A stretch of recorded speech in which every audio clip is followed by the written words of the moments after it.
কবরস্থানের মধ্যে আমাদের হয়তো প্রত্যেকেরই আত্মীয় ছিল না, কারো বাপ, কারো মা, কারো দাদা, কারো দাদি, কারো নানা, কারো ভাই বেড়াদুর আছে।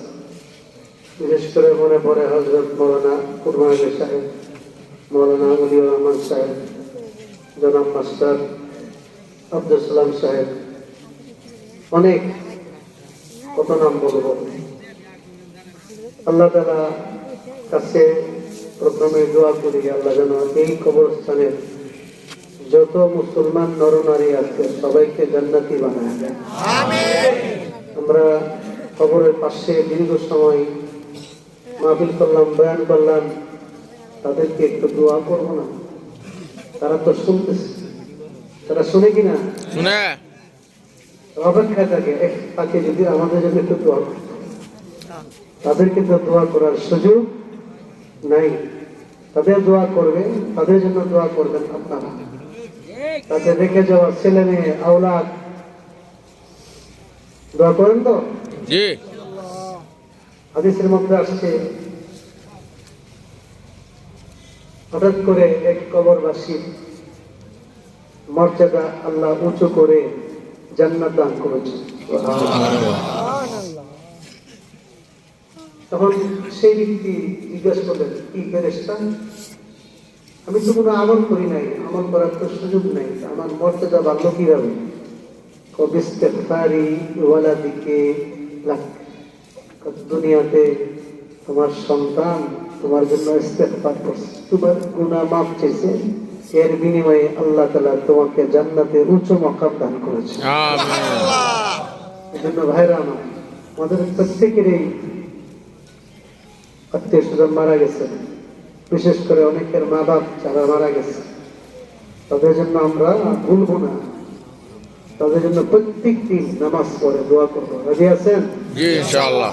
আমি প্রথমেই দোয়া করতেছি, আল্লাহ, আবার দোয়া করি, আল্লাহ এই কবরস্থানের সমস্ত নারী পুরুষকে তুমি জান্নাতি বানায় দাও। আমিন। প্রত্যেকের কবরকে জান্নাতের বাগান বানায় দাও। আমিন।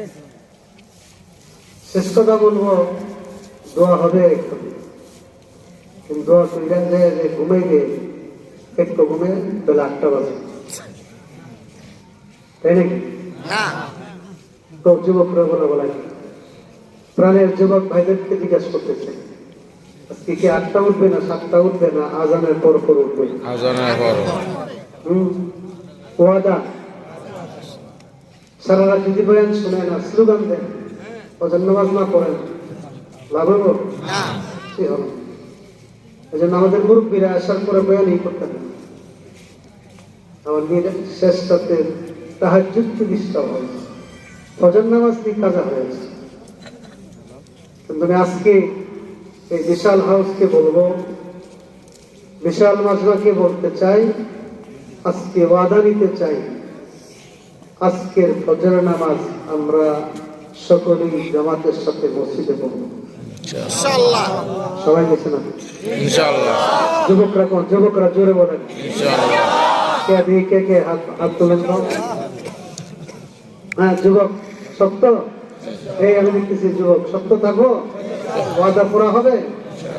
আল্লাহ তুমি যুবকদেরকে কবুল করো। আমিন। মুরব্বীরা তো পড়বে না, ওদের নামাজটা পড়লে লাভ আছে। বলবো কি লাভ? বুখারীর হাদিস, আল্লাহ রাসূল বলেন, মান সাল্লাল বারদাইনি দাখালাল জান্নাহ, যে ব্যক্তি ফজর এবং আসর এই দুই ওয়াক্তের নামাজ গুরুত্ব সহকারে পড়বে, আল্লাহ রাসূল বলেন শুধু দুই ওয়াক্তের নামাজের বিনিময়ে আল্লাহ বান্দাকে জান্নাত দান করবে।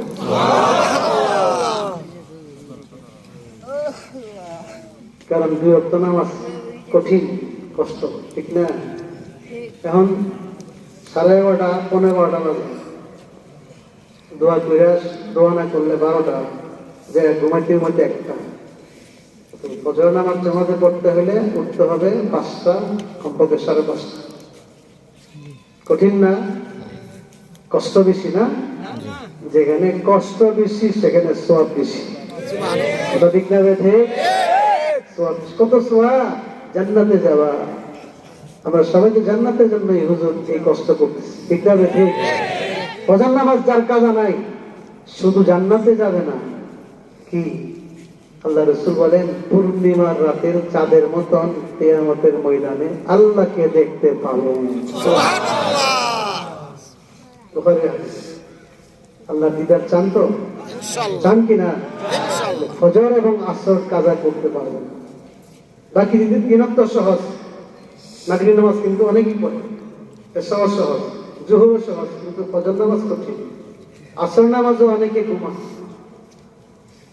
একটু ঘুমে রাত 8টা বাজে উঠে, আবার রাত 2টা বাজে ঘুমায়। এই জন্য ফজর এবং আসর আমি পর্দার আড়ালের মা বোনদেরকে বলবো কোন সময় কাজা করবেন না। আল্লাহ রাসূল বলেন রাকাতাল ফজরি খায়রুম মিনাদ দুনিয়া ওয়া মা ফিহা। কি ঘুম করতেছ, আরাম করতেছ, কি ঘুম আর নিদ্রা। 7 আসমান 7 জমিনের নিচে, জমিনের উপরে আসমানের নিচে যত কিছু আছে আল্লাহ রাসূল বলেন সবকিছু থেকে 2 রাকাত ফজর নামাজের দাম বেশি। সুবহানাল্লাহ। কয় টাকার মালিক তুমি? 5 কোটি না 5,000 কোটি? বাংলাদেশের প্রেসিডেন্ট না আমেরিকার president? America, Britain, Bangladesh, Pakistan, Hindustan, Afghanistan, Europe, America, সারা পৃথিবীর যত সম্পদ, সমস্ত সম্পদের যদি মালিক হয়ে যাও, এর থেকেও উত্তম হলো 2 রাকাত ফজরের নামাজ। স্বর্ণের পাহাড়ের মালিক যদি হয়ে যাও, স্বর্ণের পাহাড় থেকে শ্রেষ্ঠ হলো 2 রাকাত ফজরের নামাজ। পড়বেন তো? ফজর নামাজ পড়বেন তো ইনশাআল্লাহ? ভালো করে দিল থেকে কোন নাকি নাকি লজ্জায় গেছে হুজুর? দিল থেকে যুবক আমি বলবো, একটা যুবকও আজকে ফজর নামাজ কাজা করবে না। রাজি তো? আরেকটা লাভ, ফজর নামাজটা পড়লে অক্ত মধ্যে কি লাভ? তিরমিজির হাদিস, আল্লাহ রাসূল বলেছেন মান সাল্লা সুবহা ফাকাদ দাখালা ফি জিম্মাতিল্লাহ। ফজর নামাজ অক্ত মধ্যে তুমি পড়ো হে যুবক নারী, তাহলে ফজর নামাজ পড়ে তুমি যাও, মাঠে যাও, রাস্তায় বের হও, দোকানে যাও, স্কুলে যাও, কলেজে যাও, ফজর নামাজ পড়ার বিনিময়ে আল্লাহ তাআলা তোমার ইবাদতের দায়িত্ব গ্রহণ করবেন। সুবহানাল্লাহ। তুমি নিরাপদ, চলো রাস্তাতে নিরাপদ, বাড়ি গাড়িতে, বাজারে, হাটে, সব জায়গাতে তুমি নিরাপদ। আমাদের নিরাপত্তার খুবই প্রয়োজন, কথা ঠিক না? ঠিক। হেফাজতের খুবই প্রয়োজন। হেফাজত কেমনে হবে? আল্লাহ রাসূল বলেছেন ইহফাজিল্লাহ ইয়াহফাজ। তুমি আল্লাহর হুকুমের হেফাজত করো, আল্লাহ তাআলা তোমাকে হেফাজত করবেন। সুবহানাল্লাহ। আল্লাহর হুকুম কি? 1 নম্বর আল্লাহর হুকুম হলো 5 ওয়াক্ত। বলেন কি 1 নম্বর কি? 5 ওয়াক্ত নামাজ। কয়টা নামাজ? 5 ওয়াক্ত নামাজ যথাভাবে তুমি হেফাজত করো, আল্লাহ তাআলা আসমান থেকে তোমাকে হেফাজত করবেন। সুবহানাল্লাহ। এক আল্লাহর ওলি বিল দিয়ে রাস্তা রাতের বেলা হাঁটতেছে, একা একা, কেউ নাই, ডাকাত ধরছে, অস্ত্র তাক করছে, তোমাকে এখন কতল করবো।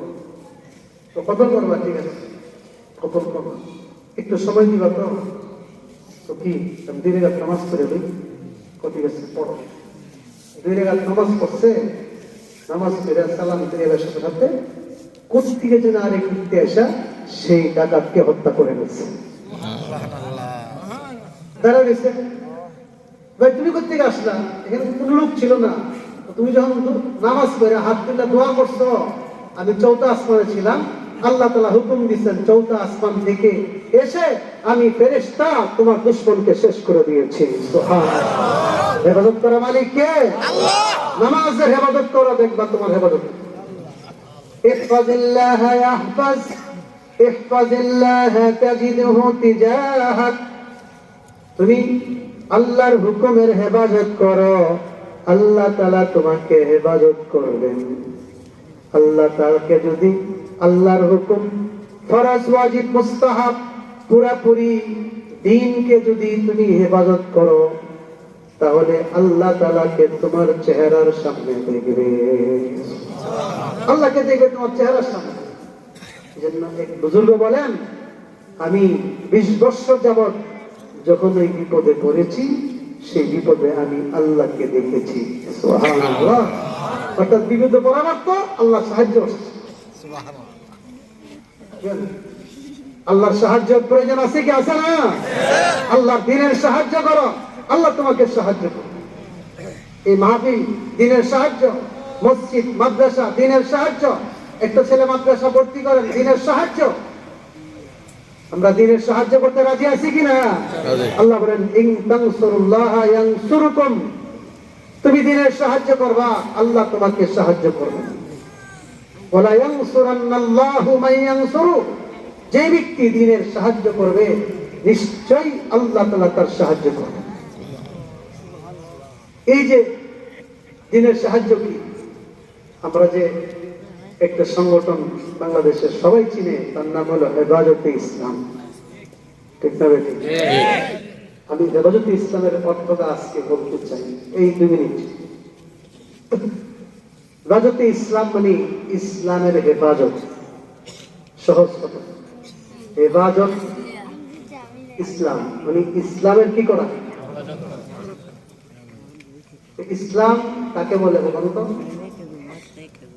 ইসলামের মূল ভিত্তি কয়টা? কে জানে না? সবাই জানে না? এই ইসলামের মূল ভিত্তি 5টা, যিনি মানে আমল করে। 1 নম্বরে কলমা, 2 নম্বরে নামাজ। আমরা তো কলমা করছি সবাই, ঠিক না বেশি? নামাজ পড়েননি? পড়েন। যারা অবহেলা করে আজকে ওয়াদা করছে ফজর নামাজ থেকে পড়া শুরু করবেন। 2 3 নম্বর রমজানের রোজা রাখেননি? আচ্ছা, মালদার যারা আছেন যাকাত দেয়নি, যারা হজ করেছেন বাকিরা নিয়ত আছে, আল্লাহ সবাই হজ করার তৌফিক দান করুন। আমিন। এবার যদি ইসলামের অর্থটা বলি, ইসলাম মানে ইসলামের মূল ভিত্তি কয়টা? এই মূল ভিত্তি আপনারা মানেন কি মানেন না? আমল করেন কি করেন না? তাহলে আপনারা সবাই হেফাজতে ইসলাম হয়ে গেলেন। সুবহানাল্লাহ। হেফাজতে ইসলাম মানে ইসলাম মেনে চলা। হেফাজতে ইসলাম মানে কি? ইসলাম মেনে চলা। ইসলাম যারা মেনে চলে, ইসলামের বিধান 5 ওয়াক্ত নামাজ যারা পড়ে আর বাকি আমলগুলো যারা করে, তারা সকলেই হেফাজতে ইসলামের সদস্য। সুবহানাল্লাহ। এটা কোনো রাজনৈতিক দল না, অরাজনৈতিক বাংলাদেশের সবচেয়ে বড় একটা সংগঠন। কথা বুঝেন না? এই হেফাজতে ইসলাম করলে কি লাভ হবে? ওই ইহফাজিল্লাহ ইয়াহফাজ, ইসলাম এবং দ্বীনে ইসলামকে তুমি হেফাজত করো, আল্লাহ তাআলা আসমান থেকে তোমাকে হেফাজত করবেন। সুবহানাল্লাহ। তোমাকে হেফাজত করবেন, তোমার ছোট ছোট ছেলে মেয়েদেরকেও হেফাজত করবেন, তোমার নাতিকেও হেফাজত করবেন, তোমার গ্রামবাসীকেও আল্লাহ হেফাজত করবেন। সুবহানাল্লাহ। যে আমরা ইসলামকে হেফাজত করতে রাজি আছি কিনা? তাহলে বাংলাদেশের সমস্ত নামাজি, ইসলাম পালনকারী সবাই হেফাজতে ইসলামের সদস্য। কথা ঠিক না ঠিক? এই সদস্য হইতে কোনো চাঁদা লাগে না, সদস্য হইতে কোনো ফিস দিতে হয় না, কোনো ফর্ম ফিল আপ করতে হয় না। আমরা সবাই হেফাজতে ইসলামের সদস্য। কথা ঠিক না ঠিক? আমরা ইসলাম পালন করতে চাই। ইসলামের একটা মেইন কাজ হলো আল্লাহকে কেউ যদি গালি দেয়, রসুলকে গালি দেয়, কোরআনকে গালি দেয়, তথা ইসলামকে গালি দেয়, তার বিচার করতে হবে। এটা হলো হেফাজতে ইসলামের দাবি। এবার এ দাবিতে আপনারা একমত না? কেউ বিএনপি, কেউ আওয়ামী লীগ, কেউ জাতীয় পার্টি, কেউ রাজনীতি করে, কেউ করে না, কিন্তু আমরা সবাই আল্লাহকে বিশ্বাস করি, রসুলকে ভালোবাসে, ঠিক না ঠিক? রসুলকে বাংলার মাটিতে কেহ গালি দিতে পারবে না। যদি যে আইনের আওতায় এনে তাকে শাস্তি দিতে হবে। এটা হলো হেফাজতে ইসলামের দাবি। হেফাজতে ইসলামের দাবি আল্লাহকে, রসুলকে, কোরআনকে, ইসলামকে যে কটাক্ষ করবে, আইনের আওতায় এনে তাকে শাস্তি দিতে হবে। এই শাস্তির বিধান রেখে সংসদে আইন পাস করতে হবে। এটা তো আমিও চাই, আপনিও চাই। এটা চান কে হয়? রসুলের দুশ্মনকে শাস্তি হোক, যে আপনারা চান না? বাংলাদেশের একটা মুসলমান নাই যে এই দাবি সে করে না। সবাই আমরা করি কি করি না? এটা সরকারের কাছে আমাদের দাবি, 1 নম্বরের দাবি। আল্লাহ এবং রসুলকে যে কেহ গালি দিবে, কোরআনকে যে কটাক্ষ করবে, ইসলামকে যে কটাক্ষ করবে, তাকে শাস্তি দেওয়ার আইন সংসদে পাস করতে হবে। এই হেফাজতে ইসলামের মুরব্বীরা, প্রতিষ্ঠাতা আল্লামা শেখুল ইসলাম আহমদ শফি রহমতুল্লাহ চলে গেছে। আমাদের এখানে অনেকের উস্তাদ। এরপরে ছিলেন আল্লামা জুনায়েদ বাবুনগরী, তিনিও চলে গেছে। ছিলেন মহাসচিব নূর হোসেন কাসিমি সাহেব, তিনি চলে গেছে এই কিছুদিনের মধ্যে। এরপরে ছিলেন নুরুল ইসলাম জিহাদি সাহেব, তিনি হঠাৎ করে মারা গেছে। এই দাবি নিয়ে আমরা স্বরাষ্ট্রমন্ত্রীর সাথে মিটিং করছি 27 তারিখ নভেম্বর, 27 তারিখ মিটিং শেষেই তিনি হাসপাতালে গেছেন। সেখানে গিয়ে লাইফ সাপোর্ট, ওইখানেই 29 তারিখ তিনি ইন্তেকাল করেছেন। তো জানাজার পূর্বে আমার জানি না, আমি কি জানাজায় গেছি, মিটিংও ডাইরেক্ট জানাজায় গেছি। জানাজার পূর্বে আমার নাম ঘোষণা করছে মহাসচিব হিসাবে। এই আমি এত বড় দায়িত্বের যোগ্য না, কিন্তু কেহই তো আমাকে ছাড়তেছে না। রাস্তা থেকে শুরু করছে, চট্টগ্রাম থেকে ছাড়ছে, ঢাকা থেকে ছাড়ছে। তো অনিচ্ছাকৃত ভাবে এই দায়িত্ব আমার কাছে আসছে। আমি তো এন্নগ্রস্ত। এর 1 মাস পূর্বে বাংলাদেশ কমি বোর্ডের চেয়ারম্যান, কো চেয়ারম্যান, ওইটাও আবার দায়িত্ব দেওয়া হয়েছে। এই মহান দায়িত্ব পালন করতে আমি পারবো না যদি আপনাদের দোয়া না থাকে। এই জন্য আমি আপনাদের সকলের কাছে দোয়া প্রার্থী। দোয়া করতে রাজি আছেন তো? আপনাদের দোয়া চাই, সহযোগিতা চাই, যেন হেফাজতে ইসলাম তার নীতির উপর সঠিকভাবে পরিচালিত করতে পারি। আপনাদের দোয়া এবং সহযোগিতা চাই। আল্লাহ তাআলা আমাদেরকে তৌফিক দান করুক। হেফাজতে ইসলাম ইসলামের শান্তির বাণী শোনাইতে চায়। হেফাজতে ইসলাম ইসলামের দাওয়াত দিতে চায়। কথা ঠিক না ঠিক? হেফাজতে ইসলাম কোরআন সুন্নাহর বাণী শোনাইতে চায়। হেফাজতে ইসলাম আল্লাহ রসুলের ইজ্জত রক্ষা করতে চায়। আপনারা এর সাথে আছেন কি আছেন না? আল্লাহ তাআলা আমাদের সবাইকে তৌফিক দান করুক। ওয়া আখিরু দাওয়ানা আলহামদুলিল্লাহি রাব্বিল আলামিন। আমি যুবক বৃন্দকে অনেক অনেক ধন্যবাদ জানাই। আমার একটা মনের ইচ্ছা ছিল, মুরব্বীদেরও একটা ইচ্ছা, যে এত রাত মাহফিল করা উচিত না। যতই ওয়াজ করি যে ফজর করে, কিন্তু এত রাত পরে ঘুমাইয়া ফজর করা কঠিন। এই জন্য মুরব্বীদের কমপক্ষে 11টার মধ্যে যদি শেষ করা যায় ভালো না?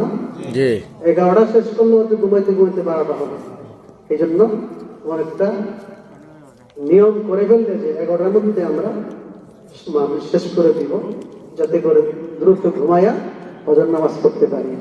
এই মাহফিলের দ্বারা উদ্দেশ্য হলো যাতে আমরা নামাজি হয়ে যাই। কথা ঠিক না ঠিক? মাহফিলের দ্বারা উদ্দেশ্য হলো যাতে আমরা ভদ্র হয়ে যাই, নম্র হয়ে যাই, আমরা যাতে কারোর সাথে ঝগড়াঝাটি না করি। যুবক বৃন্দকে বলবো, ইসলামের বিধান